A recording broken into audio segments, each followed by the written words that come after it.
苹果笔记本 A1706、A1707、A1708这3款机子，45度角黑屏以及5台灯，还有说有显示没背光，通通都是这条排线问题。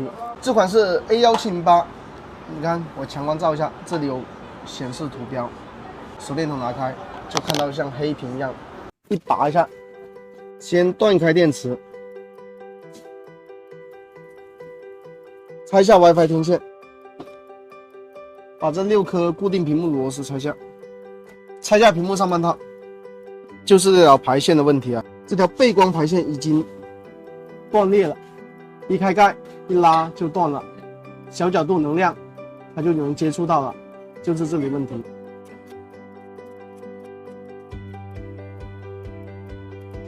然后准备一条这种新的排线，这个标记。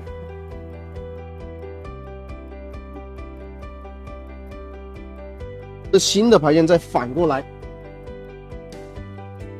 好，刀放斜，这个线路的话就全部已经路同出来了，面也刮好了，上面也路同出来了，搞点专用胶，排线对好位置，手不要抖啊，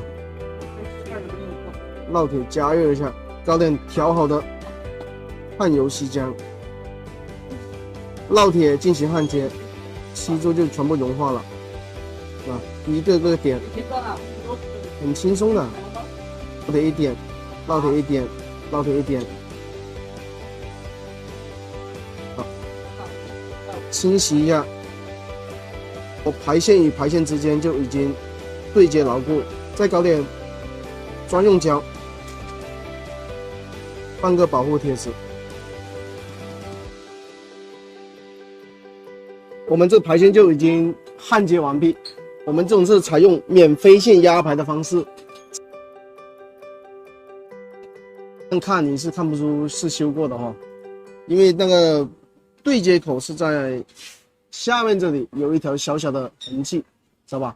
也不用飞线，清扫一下灰尘，把上半套安装上去。像这种问题啊，我们每天都有在修啊。 16、17年的通病，清洁一下。